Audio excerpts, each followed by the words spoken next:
time for another edition of the Daily Racing Form Weekend Preview. I am Gino Buccola alongside Alexa Zepp. We are 1 week out from the Breeders' Cup, the two biggest days in the sport of thoroughbred racing. Alexa, I love this time of year. Are you ready for it? Right now, we actually have college football, NFL football going on. There's World Series starting tonight. We have basketball in the NBA. We have college basketball. It's actually just starting. We have NHL. And then the two biggest days in all of thoroughbred racing are next week. Closing weekend at Keeneland. There's a lot going on if you're a sports fan right now. Yeah, it's the best time of the year.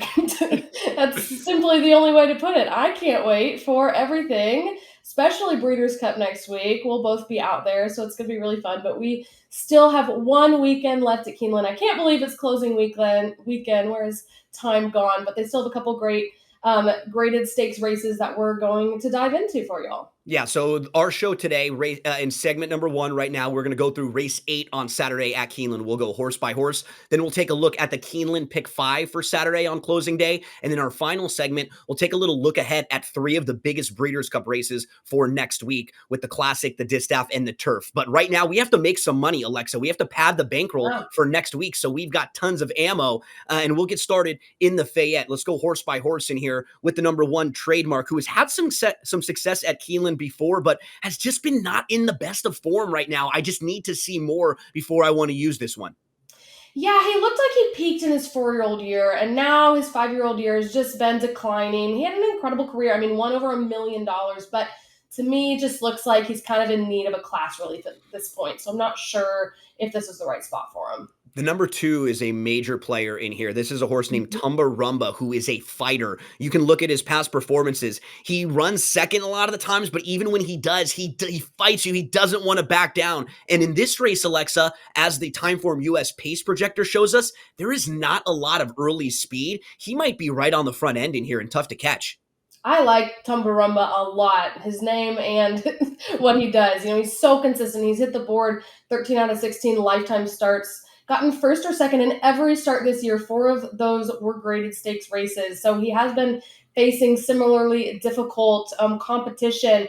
Like you said, he likes to be on or near the lead and will likely be the leader in this field. This is a little bit longer distance than he's run this year, so it'll be a little bit of a test, but this is a pretty competitive race, in my opinion, and the favorite in here is a closer.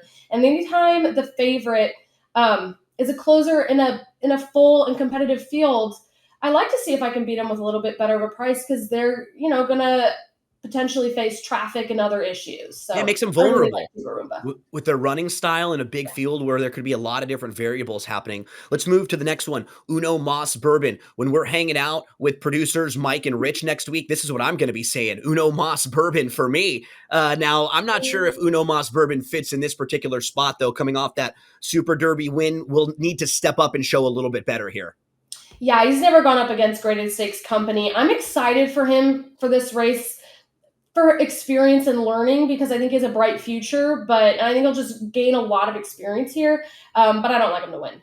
A horse who could outrun their odds and maybe hit the board in here and spice some things up is War Campaign, because as we continue to talk about a race that doesn't have that much early speed, this guy could project to be in a nice spot. He could be sitting like 3rd or 4th in here, not too far out of it. Yeah, he's one of those grinders, likes to be forwardly placed and has a bit more early speed than late speed, but for the most part, just kind of sustains that pace throughout the whole race. So could be a good spot for him.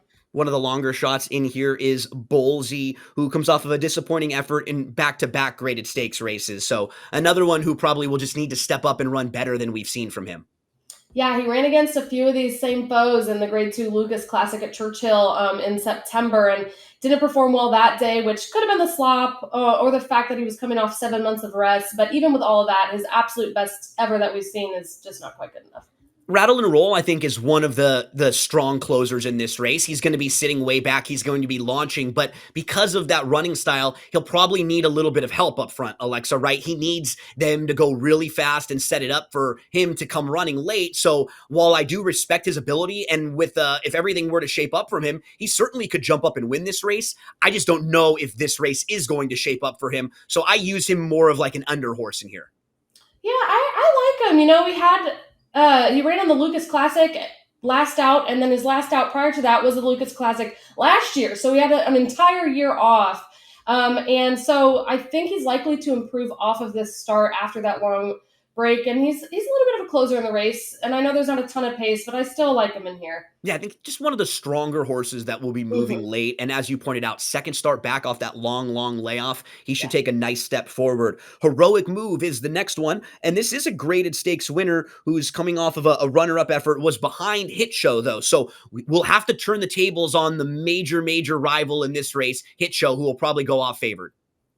Yeah, exactly. He ran behind Hit Show. And then he also, that same race, we talked about another horse in there in one of our shows a couple of weeks ago, Komorobino Omiode. Yep. Really yeah, there you go. Nice. And we both liked him a lot at Keeneland, and he disappointed. So other than Hit Show, there really hasn't been a whole lot of anything impressive coming out of that race. So despite the strong performance, I think today's going to be a lot tougher for him. The aforementioned Hit Show is the number 8, and he's a horse who was good at 3. He was just like a cut below. He ran in the Belmont. He was 4th. He was in the Jim Dandy. He was 5th in the Kentucky Derby. So we're talking about nice races where he's just behind the top 3-year-olds. They gave him some time off. He showed back up at 4, and he's been 3 for 4 this year, including a couple of graded stakes races. He feels like the horse to beat in this race. Yeah, he's absolutely a valid favorite. Won both the West Virginia Governor Stakes and the Lucas Classic that we've just mentioned with some of these same competitors in this year. And he just looks to me like he's in his prime.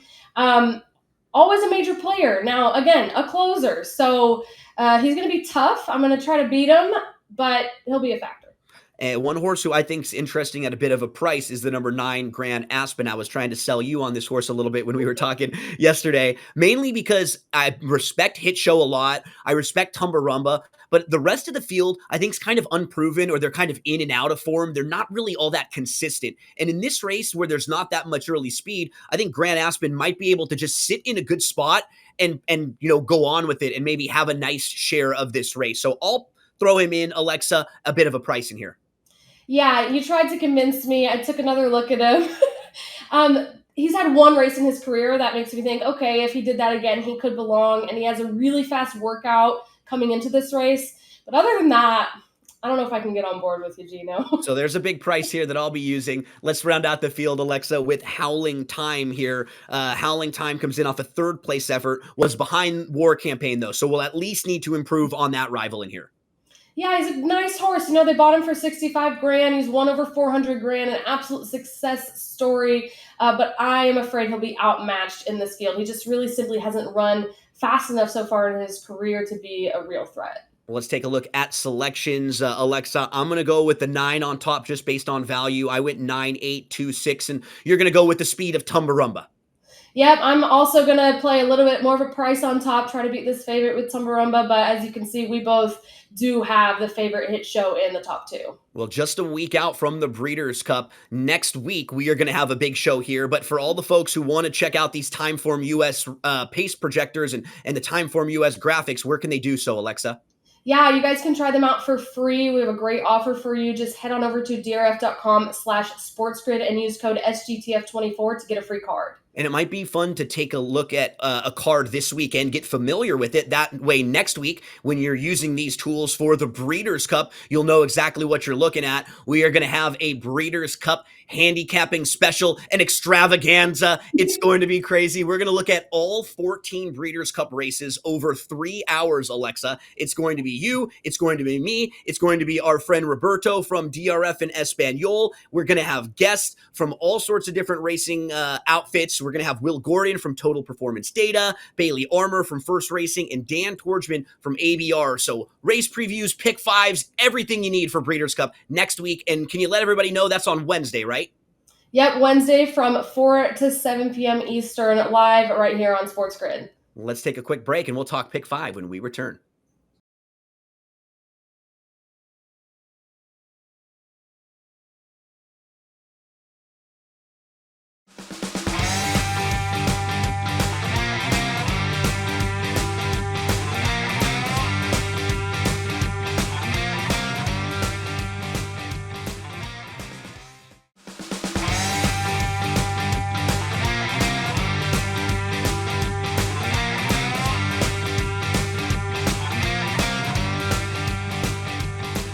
Okay, it's time to talk pick five now. And for those of you who don't remember what a pick five is, it's like a parlay. We have to pick the winner of 5 consecutive races. They're actually the last 5 races of the entire meet at Keeneland. So we're going to be looking at races 6 through 10 on Saturday. Now, we can pick multiple horses in every race, but the more horses we use, the more money we have to spend. So that means we're not going to make as much. We're going to get less of a return on our investment. We always want to try to win this thing using the least amount of horses as possible, maybe throw it in a couple fun ones for some big prices. So you ready to rock and roll, Alexa?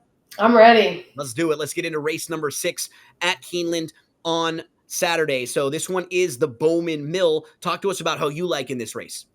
Yeah, this is a 2-year-old race, so a lot of these are babies, and well, they're all babies. And I like the number 4, Macho Music, who is the likely favorite, but he's run 3 times and won the last 2 by 9.5 lengths and 4.5 lengths. So that's pretty impressive. But what I like the most is that he's already won at this meet going over the Keeneland course, which is a big leg up against all these other babies who have never, ever run at Keeneland. Yeah.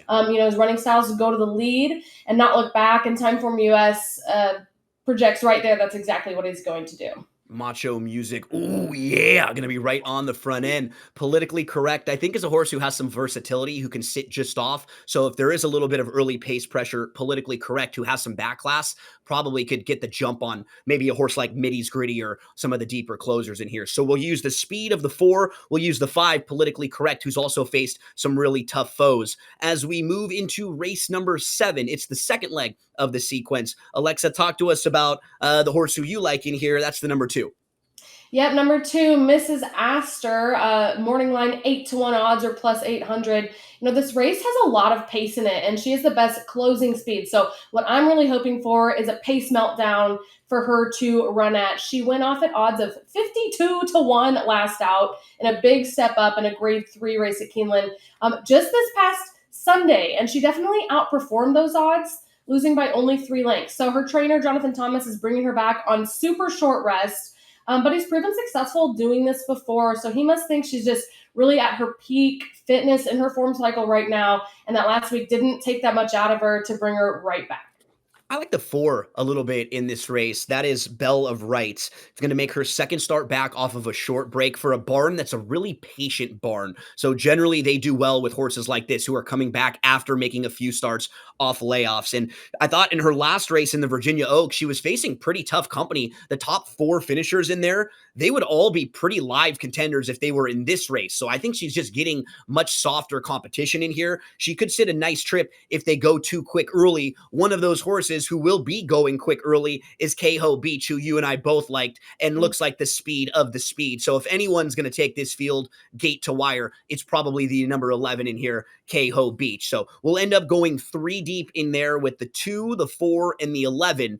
As we turn the page to race number 8, that's the race that we just discussed. So Alexa, why don't you recap for everyone, who are we going to be using in that race? Absolutely. We did the deep dive, but for the pick 5, we're going to use the number 2, Tumbarumba, at 6-1, likely early pace leader of the field, who's gotten first or second in every start this year, 4 of those being graded stakes. We'll also use the favorite Hit Show, who won both the West Virginia Governor Stakes and the Lucas Classic for his last 2 starts in his prime for trainer Brad Cox, and we'll try to close late in the game. And the number 9, Grand Aspen at 10-1, a price play that Gino likes in this field, who's coming off that long layoff and should be sitting behind Tumbarumba, and had 3 dirt races last year where he almost won at grade 3 at Gulfstream. Let's get to the 9th race. That's the grade 3 Bryan Station. You and I are big fans of the racing up at Woodbine. You've made some trips up there. We cover the racing there quite a bit. And one horse who's done a lot of his work up at Woodbine is my boy Prince. Talk to us about him and a couple others in this race. Yeah, my boy Prince, number 4, 15-1 odds. I really liked him in the King's Plate this August. He was my favorite, and he was everybody's favorite. He was the betting favorite. He ended up getting second place and then ran in the Woodbine Mile last out and disappointed. But, that was grade 1, so tougher competition than he'll face today. I think he's the best of the early speedsters in here. Yep. He's won half of his 12 starts and been in the money 10 out of 12 lifetime starts. So he's just not one to ignore, especially at these odds. If these odds hold, they'll be the longest we've ever had on him, even when he's run against tougher. And that's So just one. Yeah, go ahead. The 11 also, right? Yeah, Chikari, the 11, 2-1 likely favorite, a grade 1 and grade 2 winner, 1.3 million lifetime earnings. So a very accomplished horse. This race, doesn't have a whole lot of pace up front. So the fact that Chikari has that tactical speed, or does have a lot of race up front. So he has that tactical speed and has shown us in the past that he can win from a number of different pace scenarios. He can be on the lead. He can also sit back and hold off and close. So I think his best bet tomorrow will be to hang off this pace and make a bit of a late run. In his Yeah. most recent races, he's been not too far off some really talented horses like Johannes, who's probably going to be favored in the Breeders' Cup Mile next weekend for millions of dollars in the World Championships. So we're looking for horses with the same kind of running style, right? Because you point out with Trickery, who wants to sit pretty close. I think the 3 is a really fun price horse too. Hershey, who was not far behind Brilliant Birdie, had legitimate traffic that day. If you're someone who likes to watch replays, check out how this horse was blocked and never really had a shot. So we give ourselves an opportunity with a big price horse who could be sitting in a really nice spot behind the leads and then maybe get the jump on some of the deep closers. So hopefully we can make it through the Bryan Station and we'll turn the page to race number 10. This is a really difficult maiden race to close it out, Alexa. High level maiden claimers, $150,000 maiden claiming ranks. You and I just threw in a bunch of price horses that we really liked. Talk to us about the 2 that you wanted on the ticket. This is a tough race. I'm going to use the number 4, Stay Frosty at 12-1, a first-time starter by Frosted, whose first-time starters do tend to outperform the average on dirt sprinters. Also, the 10, Frack Baby, 12-1 odds, also a first-time starter out of a sire whose babies tend to outperform. The Timeform US breeding rating on Frack Baby is 100 out of 100 for dirt sprints. So he's just not one I'm going to leave out. Yeah, we'll mention the 5, Thunderhawk, and the 8, Free Country. Thunderhawk flash speed going longer. Free Country was in a race that set up for a deep closer. They were flying early. You're actually going to see Middy's Gritty running earlier on the card in that 6th race, which is a stakes. So let's take a look at how we've put together the pick 5. Remember, you multiply the amount of horses you use in each race. So we'll use the 4 and the 5. That's 2 horses. 2 times 3, as we use 2, 4, and 11 is 6, times 3 is 18, times 3 is 54, and then we multiply by 4, and since it's a 50-cent ticket, we divide by 2. We'll take a quick commercial break, and we'll be right back to talk Breeders' Cup.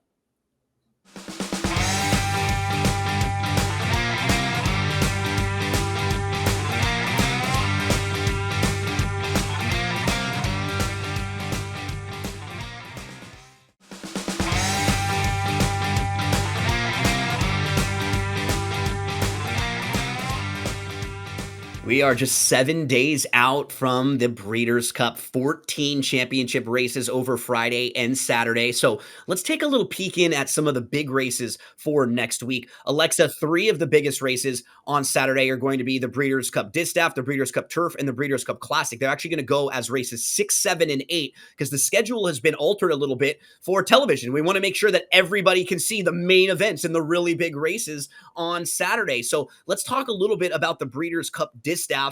The way it's shaped up throughout most of the year now kind of feels like we have like a real top 2. You've got the best of the 3-year-old fillies. That's been Torpedo Anna all year long. She faced the boys and she's just dominated her division. And then you've got Idiomatic, last year's winner, who's been an older horse in the older filly and mare division. So you've got kind of what we hope for in the Breeders' Cup, where you get this matchup of horses in different age groups coming together. Really does feel like those are the top 2.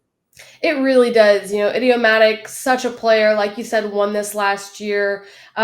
Pretty much all 17 races she's won. She's gone to the lead. 17 races she's won. I mean, this is a powerhouse horse. She's gone to the lead and wired the field. So going to be a major player. Like you said, Torpedo Anna, that is probably the horse I'm personally most excited to watch. She just showed us so much grit when she went up against the boys in the Traverse in August and just barely lost. It was painful, but very exciting. And the other one I am interested in is Raging Sea in here, another interesting contender who's coming off of 3 straight wins. Yeah, she's at least shown that she can jump up and compete with those top couple when the race circumstances are to her liking. So it does feel like we have that top 2, but as happens in horse racing, when crazy things happen, maybe those 2 go after each other early, and it could set up for someone coming from off the pace a little bit. There's a little early preview of the Distaff. Let's flip to the Breeders' Cup Turf. This one one feels a little bit more wide open here, I think, especially when you have a lot of European horses. You have horses coming from Japan. You and I were talking before we started about Shahryar, who was very good last year and makes an awesome appearance out on track. Who are a couple of the horses that you wanted to mention in the turf? Yeah, this race in the past 25 years, 20 of the winners have come from Europe. And in the past 10 years, 7 of them have been European horses who are making their first start in the US ever in the Breeders' Cup. So, I mean, European racing, long on the turf, that's just what they do best. And they tend to come and dominate us in this race. But Rebels Romance is entered here, who won this race in 2022. Didn't return last year, but, is coming back and has had a really powerful 6-year-old year, winning 4 out of 5 of his starts this year, 3 of them Group 1s, all overseas. So that'll be interesting to see him run again. And like you said, Shahryar, interesting contender from the Japanese contingent, who finished 3rd in this last year.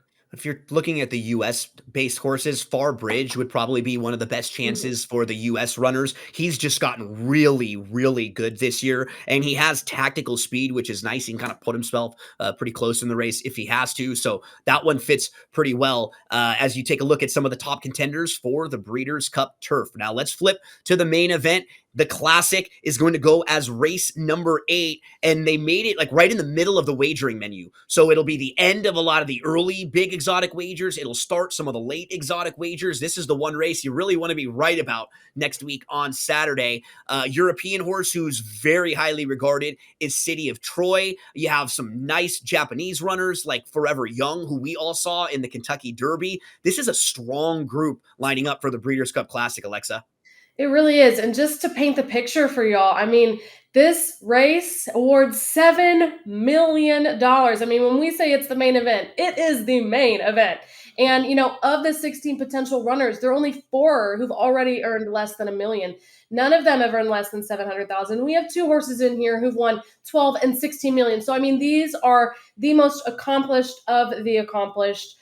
Fierceness is likely going to be favorite or second favorite in here. He's been a factor in pretty much every major race this year. Won the Breeders' Cup Juvenile last year and was the 2-year-old champion. If he wins the Classic, he'll be the only horse to ever win both the Juvenile and the Classic. He's just so talented. Sierra Leone also going to be in here, who's undeniably one of the best horses in the country. He lost the Derby by a nose and has never been off the board. He's has a powerful acceleration and turn of foot. He's given 10-1 odds likely, which is longer than we've ever seen. He's been the favorite in almost every career start so far.